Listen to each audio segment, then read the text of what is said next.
வாங்க கவி ஸ்பெஷல் கிச்சனில் இன்னைக்கு மல்லாட்டை பயிறு பாசிப்பருப்பு வச்சு கெட்டி உண்டை எப்படி செய்யறதுன்னு நம்ம பார்க்கலாம். நான் அதுக்கு தேவையான பொருள் எல்லாம் எடுத்து வச்சுக்கிறேன். இப்போ மல்லாட்டை பயிறு பாசிப்பருப்பு அரிசி நம்ம வறுத்துக்கலாம். நம்ம வறுக்கிறதுக்கு அடுப்பத்தை வச்சு ஒரு கடையை வச்சுட்டோம். பாசிப்பருப்பு போட்டுக்கலாம். 100 கிராம் பாசிப்பருப்பு, நான் ஒரு கப்பு பாசிப்பருப்பு எடுத்துக்கிறேன்.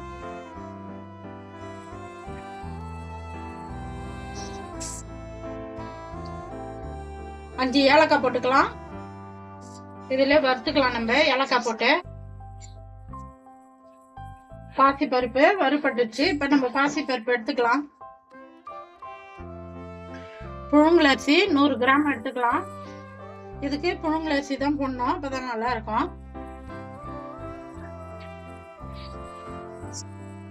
நம்ம அரிசி வறுத்தோம். அரிசி நல்லா பொரிஞ்சிச்சு. அடுப்பு தீ கம்மியா வச்சு வறுக்கணும். இந்த அளவுக்கு நல்லா பொரியணும் அரிசி. நம்ம அரிசி எடுத்துடலாம். மல்லாட்டை பயிறு 1/4 கிலோ மல்லாட்டை பயிறு. இது வறுத்த பயிறு. நான் தோல்லாம் எடுத்துட்டு சுத்தம் பண்ணி வச்சுக்கிறேன். லைட்டா வறுத்துக்கலாம். வறுத்த பயிர் தான் இருந்தாலும் நம்ம லைட்டா வறுத்துக்கலாம்.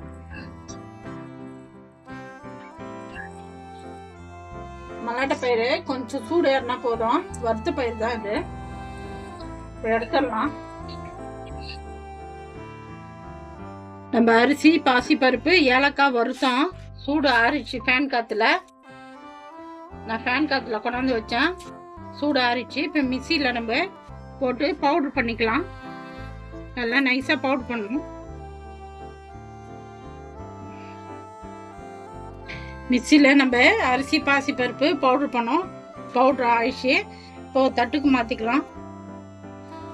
பாருங்க, நல்லா நைஸாக இருக்கணும். நம்ம வெல்லம் பாவு காய்ச்ச ஒரு பாத்திரம் வச்சுக்கிறேன். அடுப்பத்தை வச்சு ஒரு 1/4 கிலோ வெல்லம் போட்டுக்கலாம். தண்ணி ஒரு 1/2 டம்ளர் ஊற்றிக்கலாம்.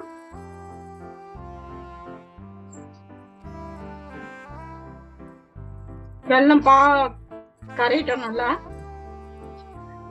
வெல்லம் நல்லா கரைஞ்சிச்சு. இப்ப நம்ம வடிகட்டிக்கலாம் வெல்லத்தை. அடுப்புல நான் ஒரு கடாயை வச்சுக்கிறேன். அந்த கடையில நம்ம கரைச்ச வெல்லத்தை வடிகட்டிக்கலாம். ஏன்னா கல் டஸ்ட் எல்லாம் இருக்கும். வடிகட்டி செய்யுங்க.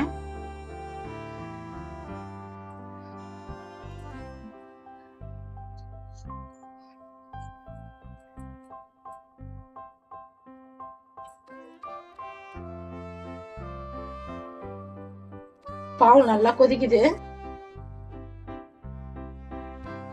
பாவு பதம் நான் காமிக்கிறேன். பாவு பதம் தானே. பாவுல எல்லாம் கொதிக்குது. பாவு பதம் வந்துச்சான்னு பார்க்கலாம். ஒரு கிண்ணத்துல, சின்ன கிண்ணத்துல தண்ணி கொஞ்சோண்டு வச்சிருக்கிறேன். பாவு ஊதி பார்த்தலாம்.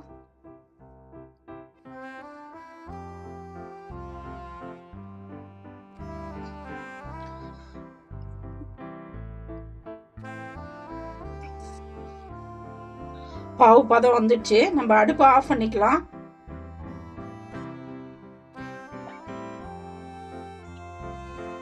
இப்போ வறுத்து வச்சுக்கிறேன். மல்லாட்டை பயிரை போட்டுக்கலாம். அடுப்பு ஆஃப் பண்ணிட்டேன். அடுப்பு ஆஃப் பண்ணிட்டு தான் எல்லாமே போடணும். எல்லாம் பாவு முறிஞ்சிடும்.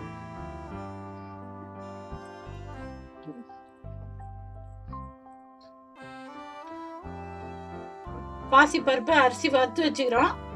நம்ம கொஞ்சம் கொஞ்சமா போட்டுக்கலாம்.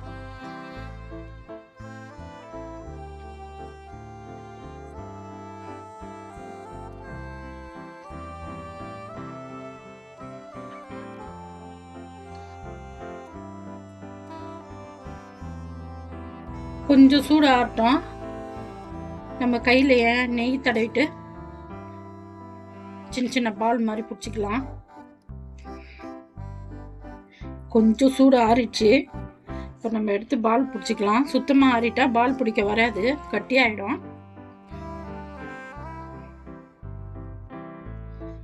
ஒரு தட்டில் அரிசி மாவு கொட்டிக்கலாம்.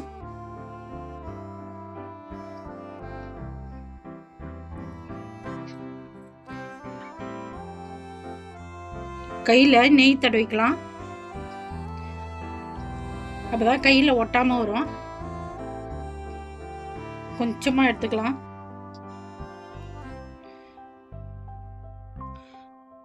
எடுக்க முடியல, சூடாக இருக்குது. இப்போ சூடு ஆறிச்சு. கொஞ்சம் கொஞ்சமாக எடுத்து நம்ம சின்ன சின்ன பால் மாதிரி பிடிச்சிக்கலாம். கையில் நெய் தடவிக்கிறேன். எண்ணெயோ நெய்யோ தடவிங்க. கொஞ்சம் சூடு இருக்க மாட்டே சின்ன சின்ன பாலாக பிடிச்சிக்கலாம்.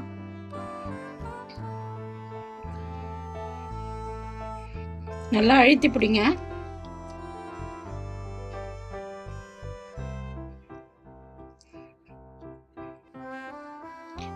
அரிசி மாவில் போட்டுக்கலாம்.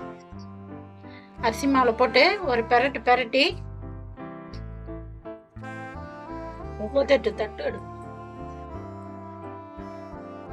நம்ம ஒரு தட்டில் வச்சுக்கலாம். பச்சை தட்டு எடுக்கணும். அது கை சூடு பொறுக்கிற அளவு வந்தோன்னா சின்ன சின்ன பாலா பிடிங்க, இல்லைன்னா கை அப்படியே செவந்துடும். நல்லா சூப்பராக டேஸ்ட்டாக இருக்கும். அந்த காலத்தில் நம்ம தாத்தா பாட்டிலாம் செஞ்சது இது 3 மாதம் வரைக்கும் நீங்கள் வச்சுருந்து சாப்பிட்லாம், கெட்டு போகாது. அரிசி மாவில் போட்டு பெரட்டிக்கலாம். ஏன்னா அந்த பாவு பிசுப்பு இருக்காமல் இருக்கிறதுக்கு தான் அரிசி மாவில் போடுறோம். தட்டில் மாவு வச்சுக்கலாம்.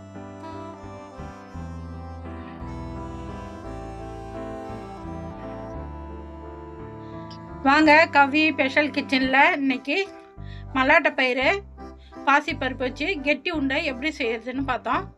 நல்லா சூப்பராக செஞ்சாச்சு. நான் எப்படி செஞ்சேன்னா அதுமாதிரி செஞ்சு பார்த்துட்டு எப்படி இருக்குதுன்னு சொல்லுங்கள். எனக்கு சப்போர்ட் பண்ணுங்கள். இந்த வீடியோ பிடிச்சிருந்தா